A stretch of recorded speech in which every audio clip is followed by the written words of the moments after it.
Speak your mind to supersize your business. Sharon Horne-Ellstrom here, and our idiom today is speak your mind. And my granddaughter reminded me that we need to leave a little sparkle wherever we go. We're having a sleepover today, so she gets to listen in on my videos. So what does speak your mind mean? Where did it come from? And how can we use it to build and grow and supersize our business? Well, first and foremost, people have probably thought about the idea of putting ideas in our mind into words, in the context of words, is probably ancient, but it first appeared in writing in Shakespeare, in one of his works where he said, "Give me leave to speak my mind."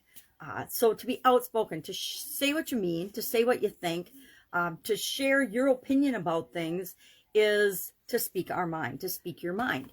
So when we're speaking our mind, do we always, on a scale of 1 to 10, and I made this great little graphic this morning, on a scale of 1 to 10, how likely are you to say what you think in all occasions? Or all occasions would be a 10. Hey, I say what I think, I say what I believe, I speak my mind in every situation, no matter what. That would be a 10.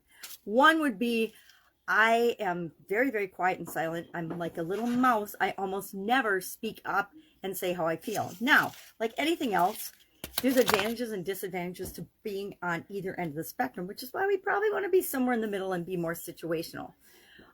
Listening is always going to be a more powerful way to get the information we need to learn something and to find out what we want to know, find out about other people, find out about our customers, find out about what areas that we can serve them better, or what areas in our industry people are not being served, so that we can fill those voids and supersize and grow our business. So listening to me is always more important than speaking, but there's times when we need to speak too, when we're building and growing and supersizing our business. We need to communicate and build relationships with strategic partners, with vendors, with our customers, certainly with our team members, our employees, whatever you call your team members and the people you work with and the people that help you build and supersize your business.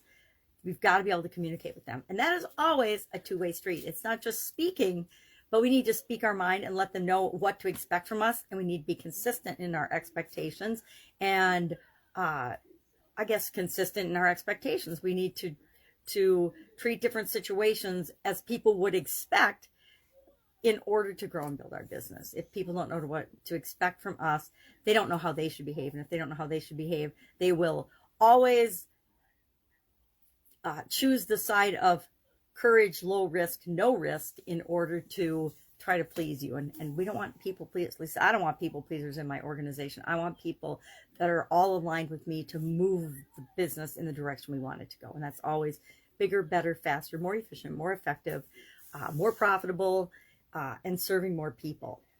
The older I get, the more intentional I have become in terms of when I speak up and when I don't speak up. I remember early in my career and early in school or college or classes, I was not super duper outspoken. It was always inside me, gnawing away, wanting to get out, but I would stop myself for those reasons: fear, taking risks. And I think that speaking our mind requires courage, but it also requires emotional intelligence and common sense in terms of, when do we speak our mind? When do we speak out 100% with what we believe in? And when do we hold back?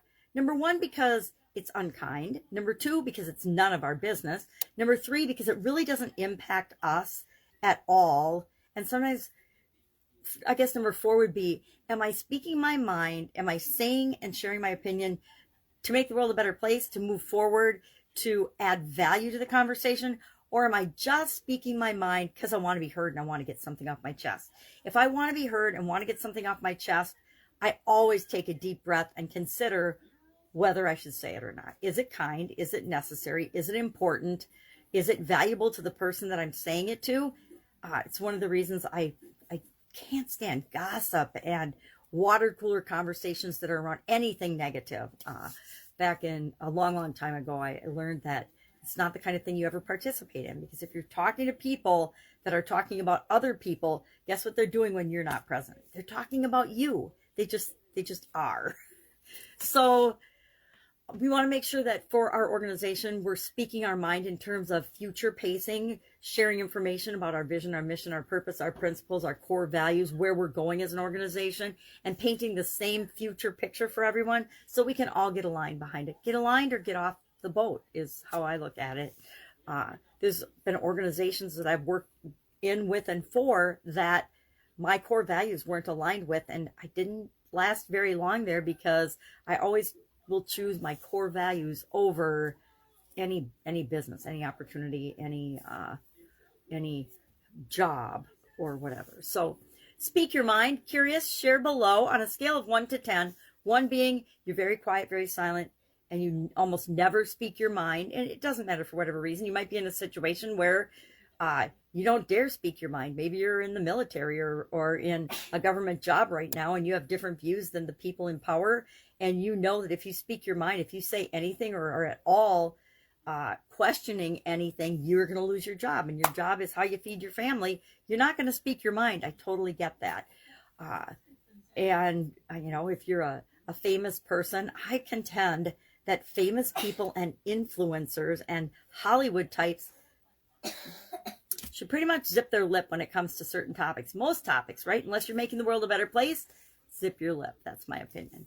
And I guess what? I'm speaking my mind about it. All right, go out, have an awesome day. Share 1 to 10 where you are on the speak your mind spectrum. 10 being super outspoken. I'd probably say I'm about a 7 or an 8 most of the time. And once in a great while, if I'm passionate about the topic, I'm a 10.